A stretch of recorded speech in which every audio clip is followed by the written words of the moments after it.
Devo dire che è una giornata importante per questa amministrazione. Lavoro, federalismo, giovani, turismo, agricoltura veneta. Sono solo alcune delle linee di intervento del governo regionale per i prossimi 5 anni. Il programma l'ha presentato oggi il presidente Zaia nel secondo consiglio regionale con l'assegnazione degli assessorati. Proporzioni rispettate in rappresentanza delle diverse province.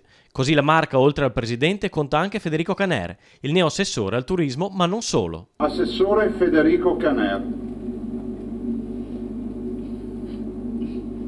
Attuazione del programma di governo. Quindi è stata inserita questa nuova delega e l'incarico a un assessore di verificare che quel programma del quale poi andremo a parlare, quelle 183 pagine, diventino realtà, e io spero che i consiglieri di maggioranza saranno lì a sostenere questa realtà e l'opposizione sarà lì a controllare che diventi realtà e che qualcuno faccia il furbo, no, come si dice. Caner terrà anche i rapporti con il Consiglio regionale, considerando la decennale esperienza a Palazzo Ferrofini, mentre non gli è stato attribuito il bilancio nonostante i pronostici dei giorni scorsi.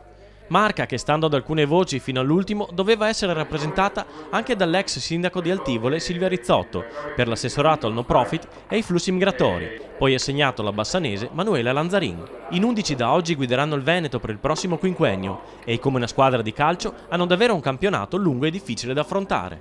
E partiamo da un presupposto.